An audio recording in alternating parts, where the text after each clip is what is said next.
started with lesson 4, homework number 2, the author's timeline. Quick overview of the full course right now. Topic sentence followed by details is how people write. The topic sentence is going to be a personal opinion. In order for people to believe that, you have to support it with details below. Number 2, in lesson 2, we learned the Scooby-Doo. Scooby-Doo says the same thing but uses different words. That means the same concept from the topic sentence or personal opinion at the top is going to have to be restated in the details here. They're going to switch around the nouns and the verbs. If you get lost as far as what's going on in here, always ask yourself, how is that related back to the noun or the verb back in the topic sentence? The third thing that we talked about was the good stinky rule. The good stinky rule says that the author has a vested interest since it's a personal opinion. They want you to believe something and they have a personal opinion that is an attitude of some sort. It's either going to be positive or negative. We can find vocabulary words in the topic, sentence, details, and the conclusion that have a flavor or a tone. The good stinky rule says good words will be designated with a plus just above the word, and negative words or stinky words will be designated with a negative symbol.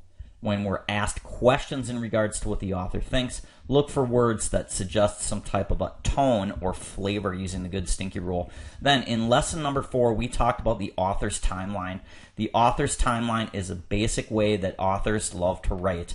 They will present the information in a general way at the top here, and that general information is going to have to give you background, past information, how it was created, when it started, how it's put together, and so forth. Then they're going to have to go into a timeline from old to new.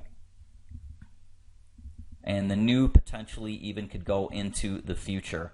So remember, when you're in the details here, try and anticipate and predict what the author is going to do next. That will help you keep interested and help you understand the passage a lot better. Let's go ahead and get started with lesson 4, homework assignment number 2. First things first, we notice that we have the title here. It's called Dolphin Stories.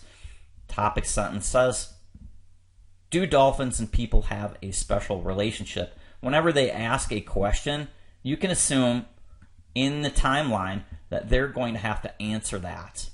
Do they have a special relationship? Let's find out. Over the centuries, there's stories that bonds people and dolphins together. The author believes that yes, there is a special relationship going on. Now, in the timeline, you can assume that we're going to see more details that say basically the same thing here. Okay, so it says back here, an ancient Greek story, and then we come down here, it says centuries later. So we've got the ancient Greeks. Centuries later, we see something in Peru. Later, in Australia. And then it says even today. Classic example of the author's timeline. We can predict this. Is going to help us try and understand where we are in the passage. Let's go ahead and start with the questions. Scrolling on down to problem number 1, it says the author's timeline concept. We've already talked about this. It's basically a timeline starting from old going to new, and we saw that the progression went from the Greeks to Peru to modern day and so forth.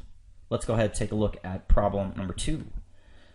Number 2, the main idea of this paragraph. The main idea is going to probably come from the topic sentence. So if we go back up to the topic sentence, it says, is there a special relationship between dolphins and humans?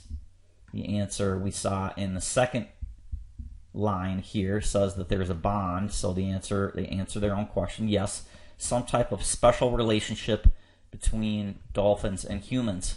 Keep that in mind as we move forward and answer the questions. Process of elimination. A says, lost ships are helped by dolphins.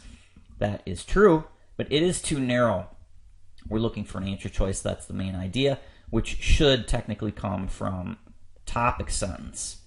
This lost ships is true, but it comes from the details. Too narrow. B, dolphins, the friend of man. Is that the main idea? It says there's a special relationship, and that relationship is a bond, And a bond is another Scooby-Doo for a friendship. Relationship and friendship go together. Put a dot by that. I like that. C, Peru has helpful dolphins. They did talk about Peru, and they did say the dolphins were helpful there, and it did say that the dolphins help people. But that is a detail. Once again, it is too narrow. We can cross that out. Also, didn't they say something about Peru, that the dolphins turned pink, and they didn't say helped lost ships here? I think it said something about, yeah, pink dolphin. It never said that that dolphin really helped the ship. So that one can be out for a couple reasons. And answer choice D says stories about dolphins. Sure, that's true, stories about dolphins, but it doesn't ever say anything about the bond or the relationship. Better answer choice, therefore, is going to be answer choice B for 2. Let's take a look at 3. Number 3, which best reflects the author's opinion about dolphins? We can use the good stinky rule here. First of all, positive, negative, or neutral. We come back over here, take a look at this passage. Special relationship, that seems positive. Over the centuries, there is a bond, that is a positive word as well. You come over, incredible creatures, positive. And we can see basically that the tone on this, hero, helpful, you can see words in here, helping swimmers, and so forth. It's positive tone. When we come on down here, let's go ahead and reflect that in the answer choices. Process of elimination, answer choice A. Dolphins are huge fish that swim around and help people in the sea. They are, I'm not sure about huge fish, but they do swim around and help people. But is that the author's opinion? Let's go ahead and put a dot by it. B says lost ships use dolphins to guide them through murky waters. That's true, but is that the central opinion on that? Let's put a dot by that one. C says stories about dolphins seem a bit exaggerated and like fairy tales. That definitely seems negative. We can cross that out using the good stinky rule. And D says dolphins and humans have a special connection that has seen through many stories throughout the ages. I like that one so far the best. Why? Because it says special connections. That reminds me of the topic sentence that says bonds. Special connection is a bond. And when you have a bond, that is basically a Scooby-Doo. Here it says huge fish. I'm not sure if a dolphin is a fish. So I feel like that's kind of off. And then lost ships use dolphins. It's true. It's a detail. I feel like it's too narrow. The better answer choice is going to be a little bit broader. Answer choice D for 3. Let's take a look at 4. 4 says using the Scooby-Doo technique, let's find another word for the word scallywag on line 5.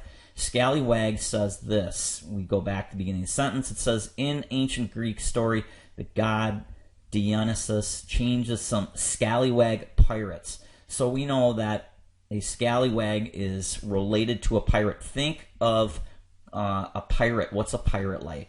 When we come over here, we are going to have a quick look down over here. Scooby-Doo for scallywag. A pirate is usually dirty or stinky, mean, kind of corrupt. A corrupt pirate, a dirty pirate, a stinky pirate, a thieving pirate. Anything that's going to be a negative connotation using the good stinky rule, and Scooby-Doo scallywag, negative word on that one. Let's take a look at 5. From this paragraph, you can conclude that. Conclusion, we will relate back to the topic sentence up here. Dolphins have a special relationship with humans. They answer that question here with the details. And it says, even today, dolphins help swimmers. So we know that they help swimmers. It's a special bond relationship. So we are going to find an answer choice that is going to be similar to that. Answer choice A, process of elimination. People and dolphins like each other.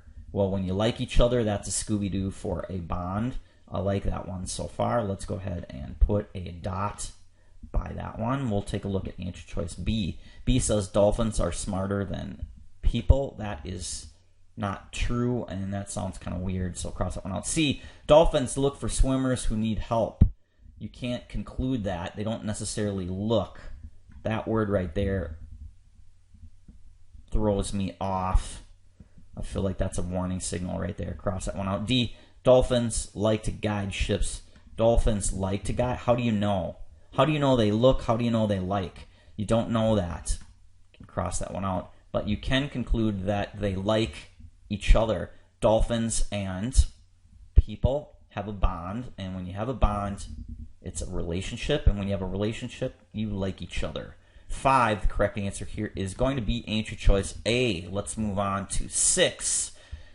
Scrolling on down to 6. 6 says, using the good stinky rule, find words in the paragraph that are positive or negative. We did this already. Quickly, we'll do it again. You come over here and see we have words that are positive. Special, you see that we have bond. You come over here, it says incredible. You see that we have more words down here. Hero, helpful, and helping swimmers. These are all positive words here. Scallywag and pirate, if we don't know what that word means, we can say pirate is negative. So what will we assume that this would be related to? If you don't know what a scallywag, it is scallywag is like a bad person that's kind of a misrepresents themselves. So those are 2 negative as well. Good stinky rule for that particular problem. We'll move on down and take a look at the next question. It's problem number 7, the last question in the passage. In this passage, the word perilous on line 12 means what? If you look over here, perilous comes from this sentence here. It says, even today, people report stories of dolphins helping swimmers or guiding ships through perilous waters. Why would a ship need to be guided through certain kind of a water? If the water was calm, crystal blue, you don't need to be guided. So that means that this C is going to be negative. We're looking for an answer choice that is going to be negative using the good stinky rule. If you come over here, we can cross out answer choices through the process of elimination, looking for a negative word. A says alarming. Alarming is negative, put a dot by it. B says crystal blue. Well, you don't need to be guided through crystal blue waters because they are calm. That is a positive answer choice. We're looking for one that's negative. We cross it out. C says unsafe. Put a dot by that one. And affable. Affable feels like it's a positive word, like affirmation, to confirm it. That means that's incorrect. We can cross that one out. So we have unsafe or alarming. Go ahead and scroll on up. Is it alarming waters or unsafe waters? Using some things that we've learned in the past. Perilous. Do ships need to be guided through alarming waters, or do ships need to be guided through unsafe waters? You ask yourself that question. The answer falls in your lap as being answer choice C, unsafe. There you have it. It is. Lesson number 4, the author's timeline. Remember, the reason we're thinking about the author's timeline is so we get you engaged in the process of thinking what comes next. What is the most logical thing that the author would bring up now at this point in the essay? Past, present, and future information. They love to write it in that format. Author's timeline, kids. That's it for lesson number 4. We will see you in lesson 5. Bye for now.